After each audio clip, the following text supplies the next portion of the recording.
What's going on, guys? Welcome back to the Leafs Forever podcast. We took a bit of a hiatus there, but you know what? We did a couple live streams, so we're good. We did some live streams, but I'm joined here with Downtown Stephen Brown. You guys know him. He's back on YouTube as well, so make sure to go watch his videos. But how you doing today? I'm doing okay. I'd be doing a lot better if we didn't have a lot of this silly nonsense going on. I think a lot of people already know automatically what I'm talking about when I say silly nonsense. But I I don't know.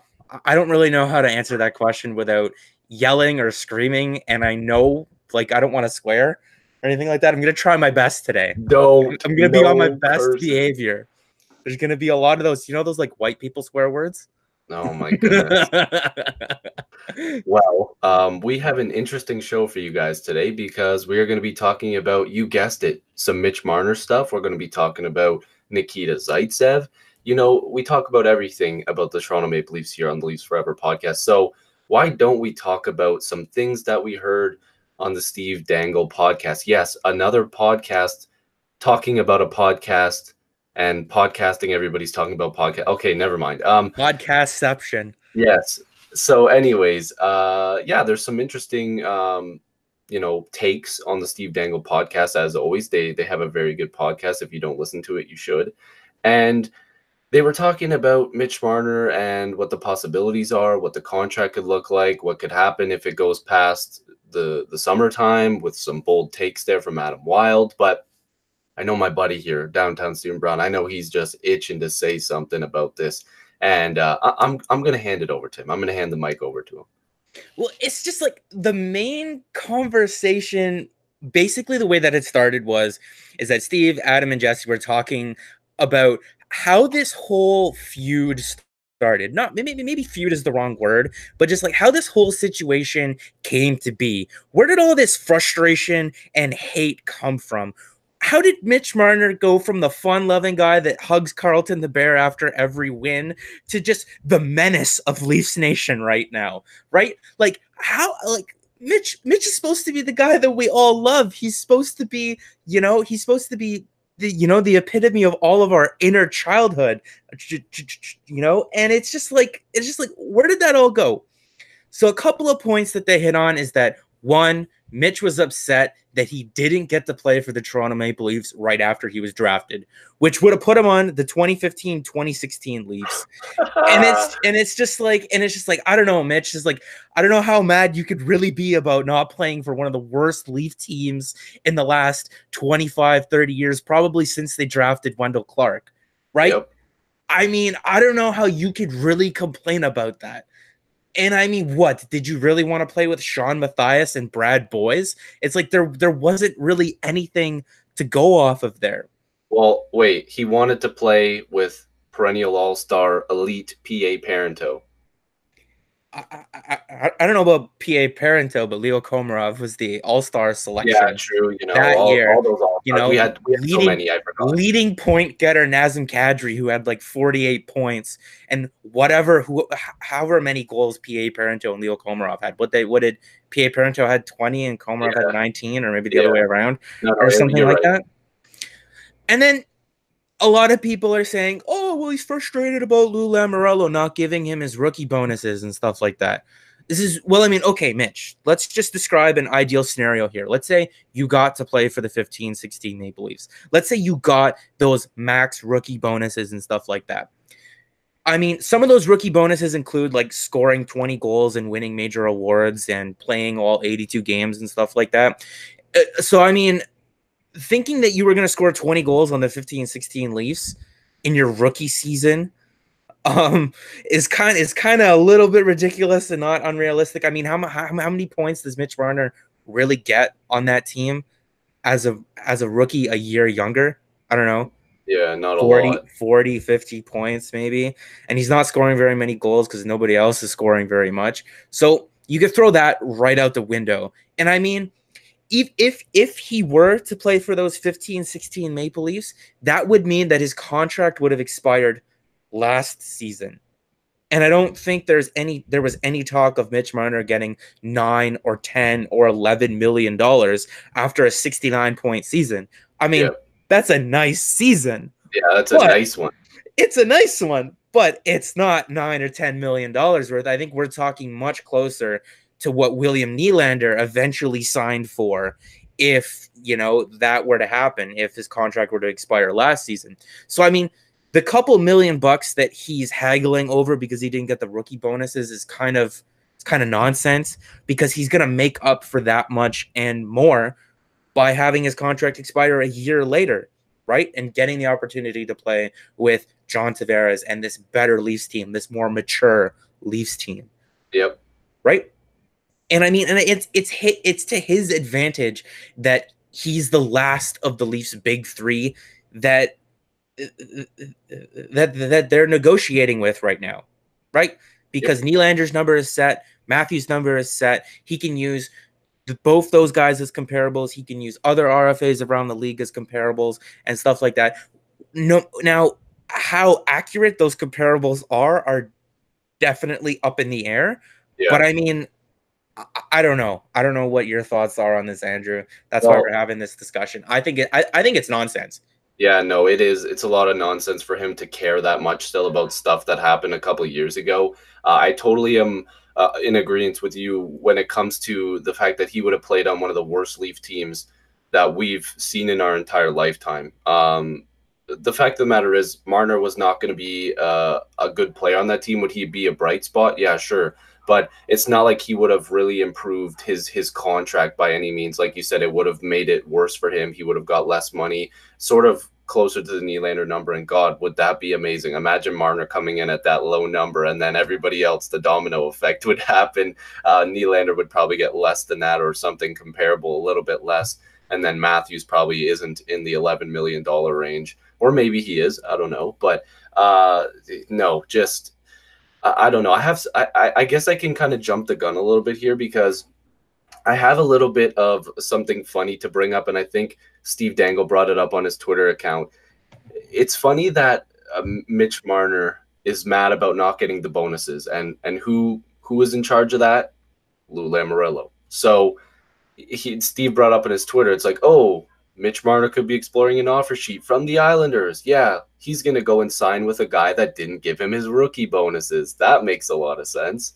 Like, but then I mean, you touched on offer sheets and you touched on Lou Lamoriello and them being a team that would possibly looking to explore offer sheeting Mitch Marner. Now, the thing that really gets me when I'm not going to name any names because I'm a nice guy and stuff like that. We're just going to call them anonymous reporters, okay? Mm-hmm. When anonymous reporters report stuff without actually looking at the bigger picture. Now, what would happen if the New York Islanders were to offer sheet Mitch Marner and give him $11 million or $10.5 million? Because it's one thing to just type up something to, stir a rise or stir up a panic, and then they hit send tweet, and it's out there and everybody's panicking and stuff like that, and nobody understands the logistics or the ramifications or anything like that. Yeah. When you look at the Islanders situation, they have Matthew Barzal to sign next season. If they give $11 million to Mitch Marner, well, that means that Matthew Barzal is also going to want $11 million, right? You're taking away, you're gutting yourself, basically. You're basically showing your hand, you're showing your cards, and there's no chance of Matthew Barzal coming in at anything less than what Mitch Marner makes if you were to offer sheet him for $11 million. You're screwing yourself. Yeah, or... You're making yourself pay more. Or the Leafs don't use those picks to make a trade. They use their cap space to sign a big name, and they go out and offer sheet Barzal the following season and take him from the Islanders. Now that would be hilarious, but I'd rather have Mitch Marner. Sorry. I mean, that's a whole separate conversation. We won't get into that today. Maybe another day. I always like making New York Islander fans upset. It would be hilarious. But it's just like, to really understand the offer sheet situation, you have to look at the logistics. You have to look at the ramifications for other teams around the league, right? If the GM who offers sheets Mitch Marner for $11 million is going to get beat up behind the hotel at the next general manager's meeting. Yeah. Like, you guys understand that? Because he would then drive up the price of every single other RFA in the league. Carolina, Tom Dundon's gonna like break out the barbells and Yep. like break them over whoever offer sheets Mitch Marner's to $11 million, because then Sebastian Aho is gonna cost more. Joe Sakic's gonna like come out of retirement and drop the gloves with whoever offer sheets him, because then Mikko Rantanen is gonna cost more. Yep. Right? It's a trickle down effect. And I can't remember who said it on the radio yesterday. I think it was Chris Johnson or something like that, or in the 31 Thoughts podcast, where the rest of the league is actually afraid of what the Toronto Maple Leafs could possibly do with 4 first-round picks and all that cap space. Yeah. So it's just like when you're thinking of the hysteria that comes with an offer sheet, or the panic that comes with that, just take a second, calm down, take a deep breath, and really read into the ramifications and the logistics of an offer sheet. I'm going to have a video coming out on my channel tomorrow diving into a deeper look at them, and I'll have some graphs and some pretty little graphics up on the screen too to help me out there. But I don't see it. I'm putting it as a 0% chance that Mitch Marner gets offer sheeted, and Or come anybody? July, from anybody. So, but do you think any other player around the league gets offer sheeted? No, Okay, I don't. well, then offer sheets don't exist then, because No, they don't. Because that's like, this is the only group of players that I can see it happening to, and I actually think it's borderline like hilarious. Well, it isn't borderline. It is hilarious, the fact that the Leafs are the only team apparently with a big name RFA that could get offer sheeted. Like, are we not realizing that if Colorado wanted to right now, like, they could literally offer sheet Braden Point to whatever money they wanted to with the amount of cap space they have? Yes, they could like destroy the world with the amount of cap space that they have, because they really don't have anyone to sign except for Mikko Rantanen, and they got like $30 million right now just sitting there. And they might unload Tyson Barrie. So, like, they have all the money they want. They could literally, I'm telling you right now, there's a lot of people that think if there was one team to do it, that Colorado could be the only equipped team to do it. But I don't know. People are saying, oh, Carolina still has space. There's no chance Carolina does it. They're a team that needs to get Aho done. Plus, they're kind of cheap. And then, the Islanders, like, we've already touched on that. Don't think that's probably a good idea. Keep in mind, I think Lou's focus is Bobrovsky and Panarin. So I don't think he's really interested in doing offer sheets unless we're not reading into it. But we heard that Marner could be on a plane going to all these places, and now it's changed over to the narrative that it could be over the phone. Like, it's getting less and less likely as the days go on. As funny as that sounds, it's just the information just keeps doubling up. People are just saying the exact same thing every single day, and we're not getting anything new. It's the same thing. Dubas is calling Marner's agent, Darren Ferris, every single day. They're discussing a contract. Oh, nothing's happening yet. Oh, Marner might meet with other teams. He might talk with other teams. It's the same crap every single day, and nothing is coming out. Andrew, you sound very tired of this. I am, because here's the thing. We're going to bring up the Steve Dangle podcast again. Adam Wild's prediction was that this is going to December. He said that he thinks Dubas could get fired if it goes that far. And I'm going to go a step further than that. If this actually happens, let's say Marner is not signed by the end of the summer, which I think is ridiculous. I think he's a Leaf within the next 2 weeks. If he is not signed by the end of the summer, Dubas will be fired. Like, I think September, like, they're going to get rid of him. And this is coming from a Dubas super fan. I dressed up as him for Halloween. Like, I am a Dubas. Did you really?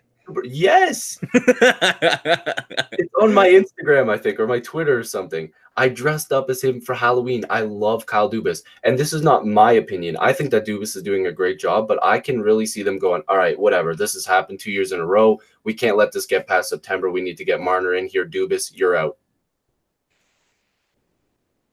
Could happen. You see, this to me looks, and the Steve Dangle podcast also touched on this, but to me, this all looks orchestrated, right? To me, all this $14-15 million talk, offer sheet, exploring, going to see other teams, it's all just flashing lights It's Yeah. all just flashing lights and neon signs.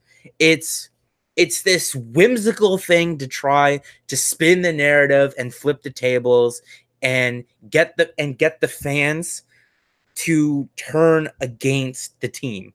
Yeah. Because Mitch Marner in this city, I don't know about right now, but at the end of the playoffs, he was the most beloved Leaf, and it wasn't even close, right? Nope. Mitch was everybody's favorite Leaf, and it wasn't even close. And I think to go from that to where we are now in such a short period of time is just so telling of how exhausted this market is with RFA negotiations and contract negotiations. I mean, we spent how long was it? We spent the entire summer and the first 3 months of the season just talking about William Nylander every single day. Oh, he was spotted in Sweden today. He was working out. He posted something on Instagram. He liked a tweet.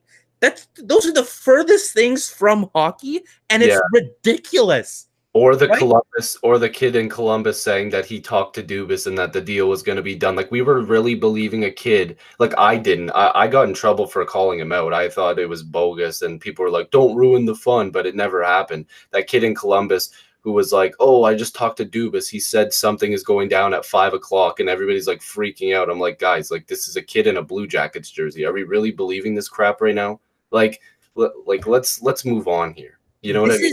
This is a charade that Darren Ferris does for all of his clients. And I think he's dropped the ball here tremendously because he didn't take a second to actually gauge Maple Leafs fans and what they went through, right? If this was the first RFA negotiation that we were going through, okay, maybe we would have had the patience to sit through it. But we sat through Nylander. We went through Matthews not really taking a discount or coming in at a lot higher than what we thought he was going to be. And you know what? I can live with that. Austin Matthews is one of the best goal scorers in the entire league right now, and that's not debatable. Yeah. He just is, right? And you pay for goals and you pay for centermen, and that's what they did. So I can't really argue with that too much. But when you're going out there asking for more money than what Nikita Kucherov got coming off his 2017-2018 season, it's just like I don't know what to do. Right? We're all tired of this, and I don't know how many more shows we could do where we just beat this dead fish or this dead horse, right? Yeah, I know. It's getting views. I mean, that's great, but it's just like I don't know. It's exhausting. By the way, just a little thing to break up this conversation. Get us on the radio. We need a 1 hour time slot on sports radio. So if you guys want to get us there, make sure to share this podcast or do whatever you want to do. Tweet about it because we should be on the radio. I'm putting it out there. We should definitely be on Toronto Sports Radio. Anyways, enough of being cocky, but you know what? The one thing that I will say about us, at least we take the time to at least look up the situation, gauge the situation, do a little bit of research before typing up panic hysteria and hitting send tweet. yeah. Maybe that's something that's in their job description that they're forced to do. So I'm not going to judge them too much. Some media outlets really do pressure their talent because, I mean, if you're going to look at some of the TSN guys, they have Twitter accounts where there's like 1 million+ followers. So their Twitter account is an extension of the media outlet, but we're not going to go down that rabbit hole and stuff like that. Something else that I wanted to talk about as I was laying awake at night, just thinking about this nightmare scenario of Mitch Marner signing for too much money, the Maple Leafs being forced to give up a roster player, and then getting knocked out in the first round of the playoffs again next year. Yeah, I don't really want to talk about that. How do you think the reaction would be to that? Marner, I think a lot of people would be. You know what? Here's the thing, and this is something I wanted to bring up anyways. I think the fan reaction to me, no offense, who cares? That's what I think the players would think. No offense to the I'm not going to speak for the players, But I think that it would be like okay, who cares? Like we got to just get our job done. But I think the players would be mad. Some of them would probably be mad with Marner because I don't think anybody's mad with Matthews because of how quickly he signed as well. And I also don't think that at a $6.9 million cap hit, a lot of people would really be mad at William Nylander either. I think that if you get into the category where if Marner signs an offer sheet and the Leafs are forced to match it because it's at a realistic number, then it becomes, oh crap, Mitch Marner might have just drove Nazem Kadri out of town, and some of the players might be going, "Come on, Mitch, like." If you would have allowed us to sign you at 10 million or a little bit less, Naz is probably still here. You know what I mean? Or like, oh, we could have kept Zach Hyman. Like, what happens if they got to shed a couple $1,000,000? Then you got a guy who is real great for this team. I think the reaction from the players would be worse than what the fans would be. Nazem Kadri probably wouldn't be the casualty just because he plays center, but the reason why Andreas Johnsson and Kasperi Kapanen's contracts haven't been made official yet are because of this Mitch Marner nonsense. And if the Leafs are turned around and forced to, because there could be a scenario where I don't think this is going to happen, but this would be a nightmare scenario to where the highest tier of RFA compensation is like $10.56890 million or whatever. And if a team were to offer Mitch Marner $1 less and the Leafs are forced to match that, that could end up costing the Leafs Andreas Johnsson or Kasperi Kapanen. Yeah. See, but this goes back to the same scenario. I don't believe, and this is me as like, this is my gut feeling. This is what's coming from my heart, is that I really don't believe Mitch Marner's signing any offer sheet. No, I don't think so either. But it's just like at this point, we're almost at the point where there's no turning back. Right? Yeah. Because Mitch Marner's lovable, likable personality got him to here. I don't know how far I am up in the frame, but I'm like way beyond the frame. Yeah. And now it's just it's way down here right now. I don't know what the odds were or the percentage chance that he had at possibly being named Leafs captain, but if it was 10%, 15, or 20, that's it. If there's a number less than 0, that's what it is right now. There's no chance of that ever happening. Yeah, right? I honestly, and I took a lot of flack for this. I honestly thought Nazem Kadri should have been the captain. I know a lot of people would hate that. I know he's done some really dumb stuff, but at the end of the day, when you go into a dressing room, and I've played on a lot of hockey teams, and I've played on some good teams, that I've played with some guys that have gone over the edge a little bit, and we look at that guy as the captain in our room. He doesn't like guys that don't do stuff that's like dirty all the time, because Kadri's done some pretty dumb stuff, but that's the guy that gets the slap on the ass at the end of the game by every single person on the team, is the guy that goes out there and protects the team. You know what I mean? Like, personal situation, I've covered the puck before, got a bunch of snow in my face. By the time I was done wiping it off my face, somebody's pummeling somebody in the front of the net. That guy has a lot of respect in my eyes. You know what I mean? Like somebody that's willing to stand up for me. I guarantee you when Patrick Marleau got decked in that Bruins game and then got hit by DeBrusk, Kadri went and nailed DeBrusk, I guarantee you Marleau is going up to him after and saying, "Hey man, thanks." You know what I mean? Like it's one of those things. So, and then you go to Morgan Rielly. I mean, he could easily be the captain in my eyes. That's the guy who should have been the captain for a couple of years now. And then, Austin Matthews. Like, I think it'd be hilarious as if Mitch ends up signing that offer sheet at 10.5, whatever, and then the Leafs match it, and then literally the same day name Austin Matthews captain. The first meeting that he takes with another team, like 5 minutes after that's reported, Shanahan should just like run out into the streets and say Morgan Rielly's the captain or Austin Matthews is the captain, right? Just to throw it in their face. Freddie Gauthier. I mean, just like. Now I know I love Freddie the Goat, by the way. No disrespect. I don't agree with you there, Andrew. Dude, I just love him. He's a good person. I don't mean he's a great player. Yeah, okay, fine. He's a great person. I will give you that. Hey, listen. There were some games this year where Freddie the Goat kept up. Like, let's be real here. He had some good games this year. Him and Trevor Moore together, not too bad. You know what I Yeah, mean? okay, okay. Listen, we're the optimistic people here, okay? I'm trying. We're trying to be the Dude, optimistic we're people here. saying that Freddie the GOAT is a good player, all right? We're optimistic. Freddie the Goat, hashtag actually good. Yes, actually good. Shout out Jeff Yet. Love that guy too. Stop hating on him. But it's just like I know that we shouldn't throw pettiness at pettiness.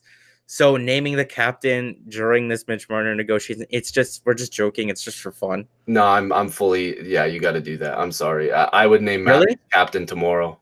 Well, I mean, I would disagree. I mean, if we want to transition topics and talk about who should be the captain, Morgan Riley is currently on a trip to Prince Edward Island with Dion Phaneuf. So, I mean, there could be a little bit of mentoring going on there. Torch, Big Former Daddy Dion. former Leafs captain Big talking to Daddy future Dion. Leafs captain. Listen, I'm gonna say this now, and I'm being dead serious. I'm actually being very serious here. Dion Phaneuf, while he might have not been the best player, while he might have had some faults, he was very active in the community. He was a very good person. He signs autographs for every kid. Audie, our buddy Audie, he goes to morning skates all the time. He says Dion Phaneuf, class act, always will sign for people, go out of his way. Great captain. The man of the hour. We were talking about Mitch Marner when he was at the first camp he was with the Leafs. Dion Phaneuf apparently took him aside, sat with him, said, "Hey man, like this, that, and the other." I don't know if that's. I think you might have heard that story before. It was pretty widely reported, but Yeah, Dion Phaneuf, fantastic human being, just fantastic. did not deserve a lot of the heat that he got here in Toronto. No. Him and Phil Kessel are probably the most underrated Leafs for. I would like to say of all time. I'm sorry, people are going to disagree with that, but I really think they The expectations on them were okay. If you had Dion Phaneuf playing, if you had Dion Phaneuf back in his heyday with the Maple Leafs, and Phil Kessel back in his heyday with the Maple Leafs, playing on this current team right now with the proper supporting cast, I don't think they get half as much hate as what they got. Nope. Just because, you know, they were expected to carry the team, and, you know, they weren't necessarily players that could have done that. And there's nothing wrong with that. Yeah. Right? There's nothing wrong with being a number 3 or a number 4 defenseman. There's nothing wrong with being a really good second tier scorer. Right? Yeah, exactly. And you know who else is, you know, maybe in that second or third tier? Nikita Zaitsev. Ooh.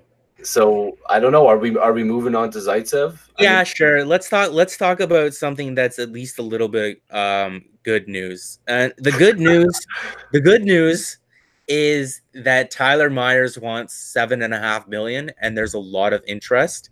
So Nikita Zaitsev at 4.5 for the next 5 years doesn't actually look that bad. Yeah, and I mean, it's kind of swayed my mind a little bit. I can't believe the other day I was like, man, maybe the Leafs should just keep Zaitsev. And then I thought again, oh, wait, no. No, they definitely shouldn't keep Zaitsev. But the fact that if Tyler Myers signs for $7.5 million, the Leafs do not have to add a sweetener with Zaitsev. Dude, I still don't think they have to at this point. I mean, I don't know if you heard 31 Thoughts the other day, but by the way, Elliot Friedman and Chris Johnson on 31 Thoughts. Oh, did something just happen there? I think my buddy Downtown Stephen Brown just exited the building, but I'll keep going, I guess.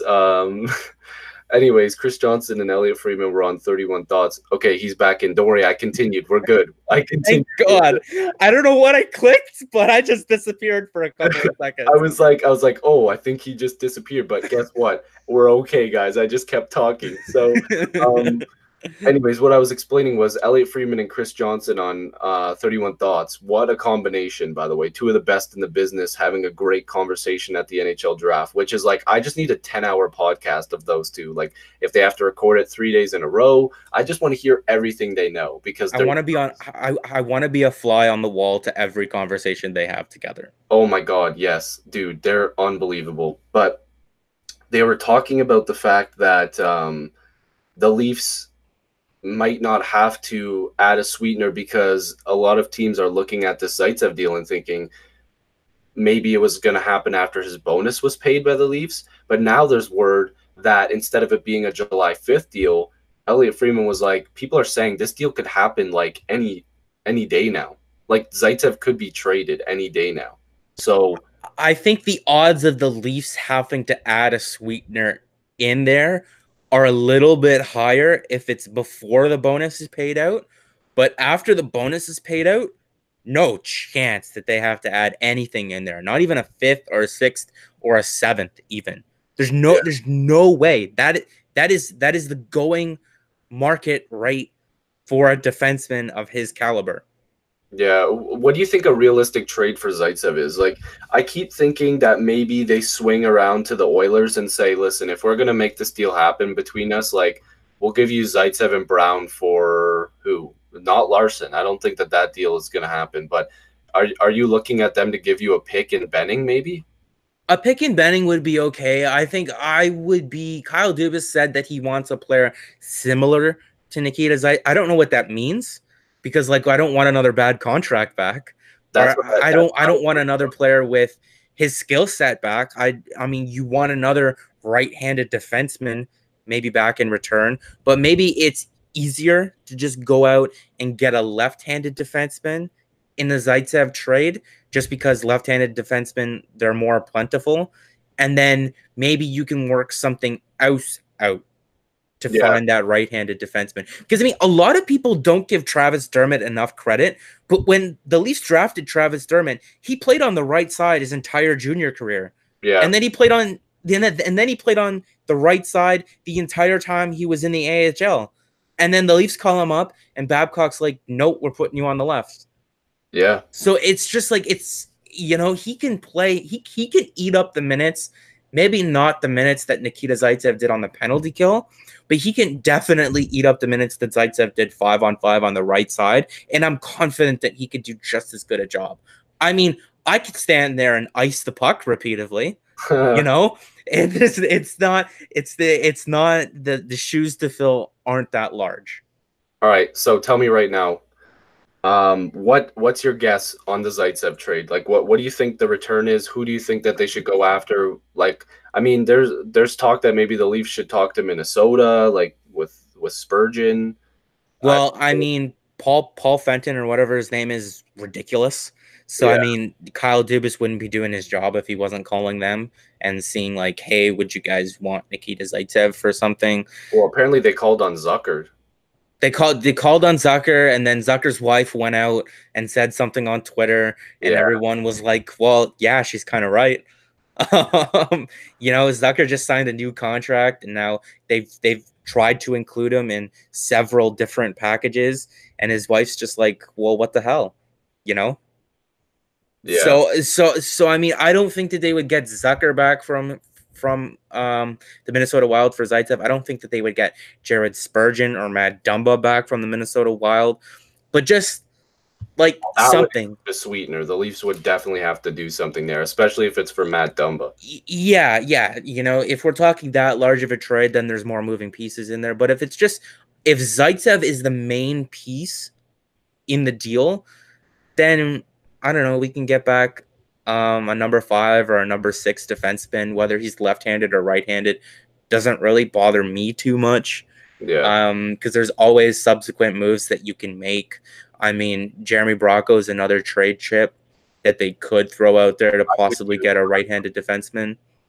I would use Bracco because I mean, here's the thing: if you turn this would almost be like a dream scenario for me. If you turn to the Oilers, and I'm not huge like on Benning, like I don't think he's that great, but like if you go to them and say, listen, we'll give you Zaitsev and Connor Brown because you've been looking for him this whole time.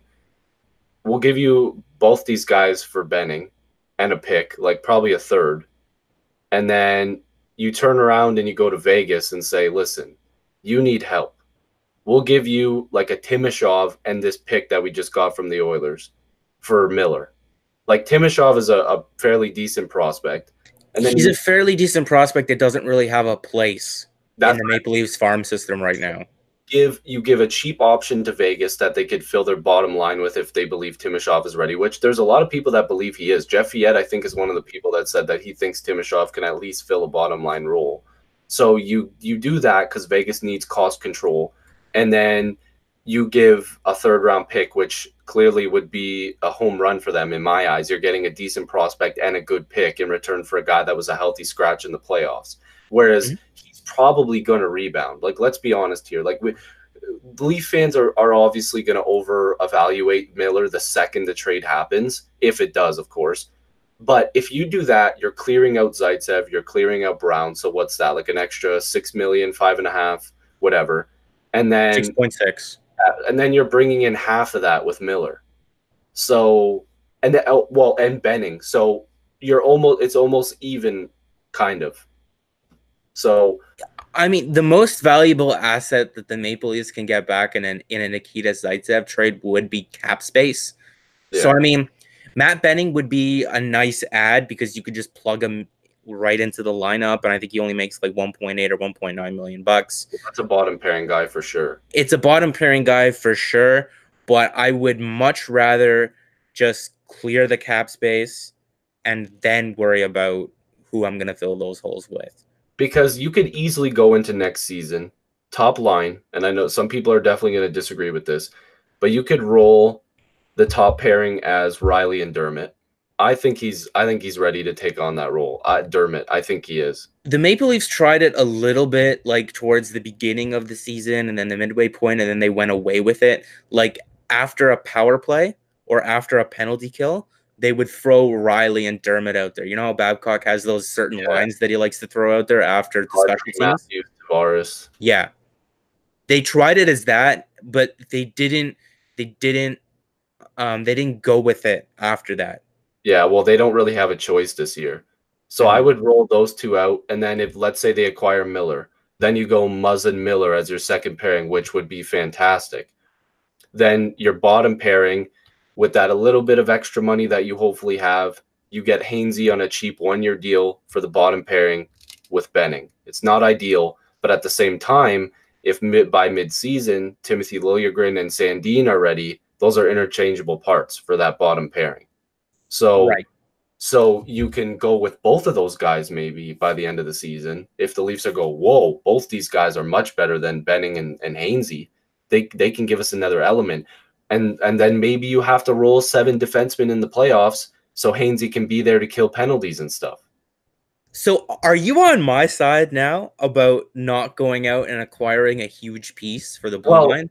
the thing is that went to bed when I started to hearing all the Marner stuff with all the rumors and some of these trades that are happening, especially like for me, it was like, okay, if you get rid of the Marlowe deal, you get rid of the Zaitsev deal, you get rid of the Brown deal, there's a possibility. And there still is. Like, let's be real, there's still a possibility. But you might have to shed somebody like Kadri to still be able to make a big move like that. So maybe this is the year that it's the stopgap year where they bring in guys like, well, Miller's not really a stopgap. That's a huge upgrade in my eyes for that top four. I don't think he's fantastic, but it's definitely an upgrade that you're getting a top four right-handed shot defenseman that can put up 30, 40 points. He And then struggled. He struggled last season, but I mean, so did Nazem Kadri, and then he followed that up with 2 30-goal seasons. yeah, exactly. So I think Miller would be a good upgrade. Benning would be another right-handed shot that you can have interchangeable with a Timothy Liljegren and Rasmus Sandin if they end up coming up. And then here's the thing: I'm also forgetting Calle Rosen. He's a guy that's going to be on a very cheap deal. Maybe you don't sign Hainsey and you have Calle Rosen on that bottom pairing. Can you name the other Leafs defenseman that you are forgetting about? Justin Hall. The name that nobody knows. Dude, he's in the press box. Is Sorry. he's still up there eating Who popcorn? would you take though? Would you rather have Hall or would you rather have Benning? I think I'd rather have Hall just for the cap space. The Okay, cap yeah, space would be that's what I was gonna significantly say. less. But what happens if the Leafs just say, okay, we'll attach Hall to this trade just to clear out that extra cap space, and then they just bring up somebody else? Like you could literally, and I know people are gonna hate this, but what happens if they just sign Marinson to like this dirt cheap deal and have him on the bottom pairing or in the press box? Marinson really, really fell out of favor last season. He was like the Maple Leafs' eighth or ninth defenseman. And with Timothy Liljegren and Rasmus Sandin developing further, I think in a world where he was the eighth or ninth guy last year, he's almost like 10th or 11th. And I mean, even if you get rid of Ron Hainsey and Nikita Zaitsev from that equation and Jake Gardner, he's still your 7th or 8th guy at best. Yeah. So this is what the prediction I'm gonna go with. I'm gonna go Riley Dermott. I'm gonna go Muzzin Miller, and then I'm actually gonna switch it to Hainsey Rosen. I don't think they're gonna get pickup Benning. There was an interesting name that a buddy and I were talking about. This buddy, he works in the stats community. He's a data tracker for an OHL team. And he just kind of threw this name out there to me. He's like, why isn't anyone talking about this guy with the Leafs? And that's Jordy Ben. Jordy Ben's played with the Montreal Canadiens for the past couple of seasons. I believe he was in Dallas before that. He has very good underlying metrics. He's a bigger guy. He hits. And Evolving Wild is a very interesting Twitter account. They post lots of advanced metrics and stuff like that. But one of the most interesting things that account produces is contract projections. Okay. And Jordy Ben projects on, I believe, a 3 or a 4-year deal at $3.5 million. He's a left shooting defenseman, but he would be a significant upgrade to a Nikita Zaitsev. And I like your idea. I really, really agree with Travis Dermott playing on the right side. Whether that be on the top pairing, I don't really know. But for sure, at least in a top 4 role, they need to figure out what they have in Travis Dermott this season. Yeah.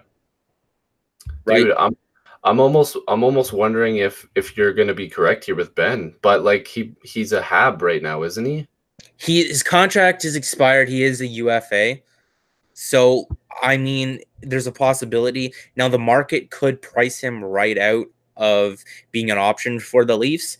That's what I was worried about. That's definitely a guy that I would explore. That's a really interesting option for your third pair. And I mean, people were worried about the Leafs PK, and if you get rid of Zaitsev, that's another guy gone that used to kill penalties, because I don't think Hainsey's going to be back, and I would much prefer Jordy Ben to Ron Hainsey just because of his age.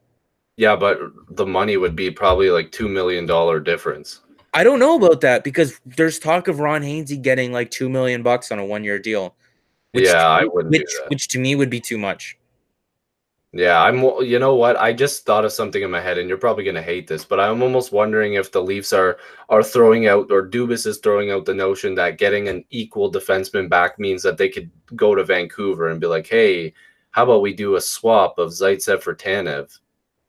I don't think that would happen just because of the perceived value of Chris Tanev around the league.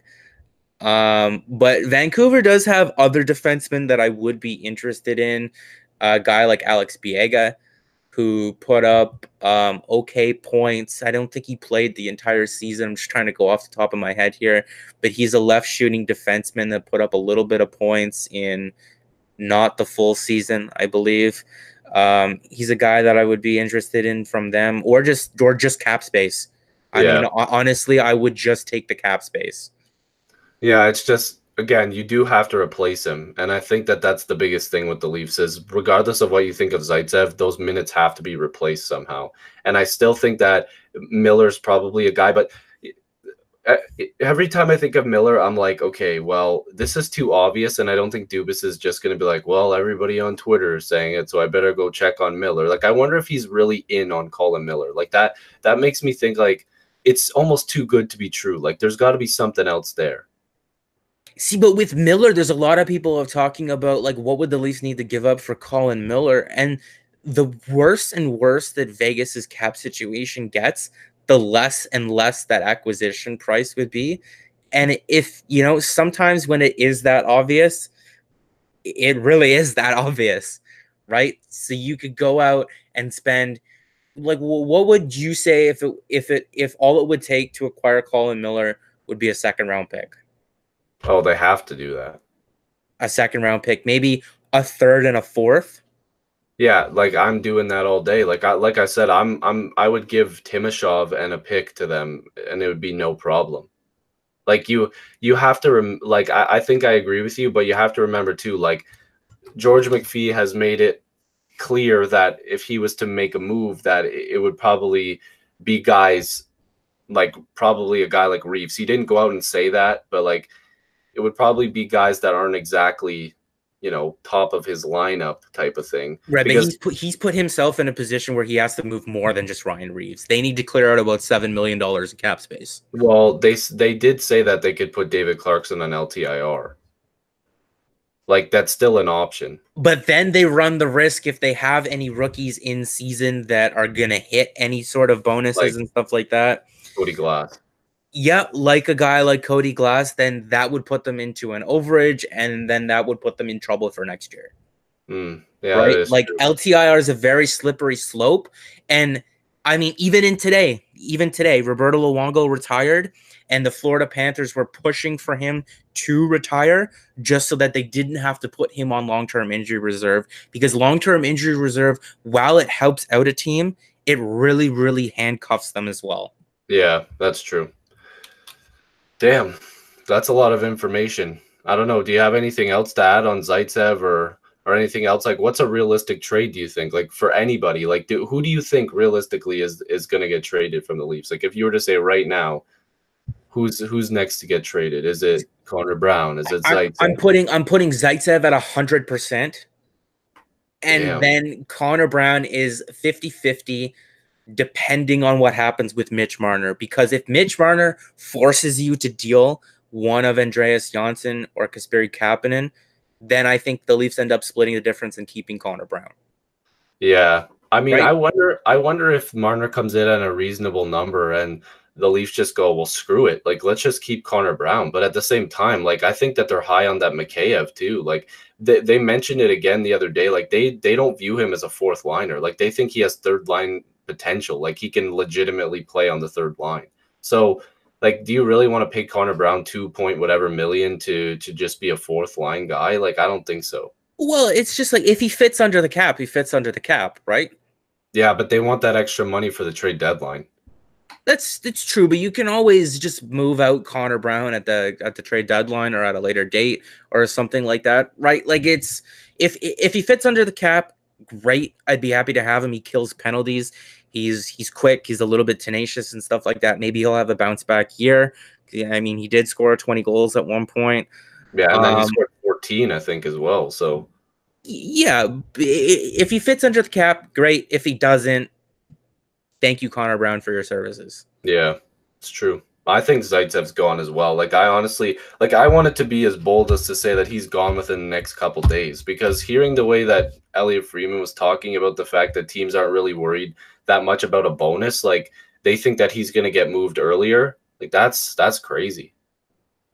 Yeah, I mean, like I said before, it's probably a July 1st or a July 2nd trade, just because then the Leafs for sure don't have to add a sweetener in there if that bonus is paid out. But it's just like it's just finding a taker. You know, Edmonton has interest, Vancouver has interest, and now that Vancouver has been hit with that $3 million recapture penalty for signing that whatever 12, 13-year deal for the Roberto Luongo contract, it's less likely that they're going to take a run at Tyler Myers, and Nikita Zaitsev all of a sudden looks like a more affordable option. Yeah, and I don't know if you read the 31 Thoughts as well. They said Elliot Friedman mentioned that Tyson Barrie rumor about him, the trade being close. He said that he heard from people that it wasn't close. Like Tyson Barrie was like not going to be a Canuck, which is surprising. Right. And there are other defensemen, like you mentioned, Tyson Barrie's another name, that are out there on the market, which might hold up the Nikita Zaitsev trade. But I still think 100% there's a taker out there. They definitely will trade him. It's not a matter of if, it's when. Yeah. All right. Well, I don't know. Do you have anything else to add? Like, I mean, we went through a lot of stuff. No, I think I'm pretty satisfied after that. I think I got everything that I needed to say off my chest about the Marner situation. I think I've calmed down a little bit. I'm not as panicky. My voice isn't as high as it was before. Well, that's another episode of the Leafs Forever podcast, and we just said a lot of stuff. So hopefully you guys will subscribe onto this channel. I think we're going to be working on getting a podcast Twitter handle. Probably going to try to get this to an audio format as well, so that way people can stream it. We're going to work on a bunch of stuff. So this is just the beginning. This is just the start of what we're going to be doing, and we're having a lot of fun. So hopefully you enjoyed this episode of Leafs Forever podcast. It's myself and downtown Stephen Brown. Thank you so much for listening, and we'll see you in the next episode.